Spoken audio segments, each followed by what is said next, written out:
અંકલેશ્વર જનતાનગર વિસ્તારમાં અમૃતા એકેડમી સ્કૂલના વિદ્યાર્થીઓની જાહેરમાં મારામારી કરી રહ્યા હોવાનો વિડીયો વાયરલ થયો છે। વિદ્યાર્થીઓના બે જૂથ વચ્ચે જાહેરમાં મારામારી કરતા હોવાનો વિડીયો વાયરલ થયો। આ ઘટના 2 દિવસ જૂની વિદ્યાર્થી જૂથ વચ્ચે કયા કારણોસર મારામારી થઈ તે ચર્ચાનો વિષય બન્યો છે।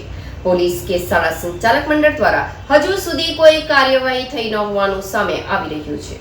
અંકલેશ્વરના ગડખોલ ગામ સ્થિત પરપ્રાંતીય વિસ્તાર એવા જનતાનગર ખાતે અમૃતા એકેડમી નામની સ્કૂલ આવેલ છે, જે સ્કૂલના વિદ્યાર્થીઓ વચ્ચે ગતરોજ કોઈ કારણોસર ઝઘડો થયો હતો। શાળા બહાર જ વિદ્યાર્થીના બંને જૂથ વચ્ચે છૂટા હાથની મારામારી સર્જાઈ હતી, જેનો વિડીયો વાયરલ થયો છે। રાહદારીઓ એ મારામારી વચ્ચે પડવા જતા બંને જૂથ મારામારી ચાલુ જ રહી હતી। વિદ્યાર્થીઓ વચ્ચે કયા કારણોસર ઝઘડો થયો તે હજુ સુધી સામે આવ્યું નથી, પરંતુ વાયરલ વિડીયો હાલ ચર્ચાનો વિષય બન્યો છે।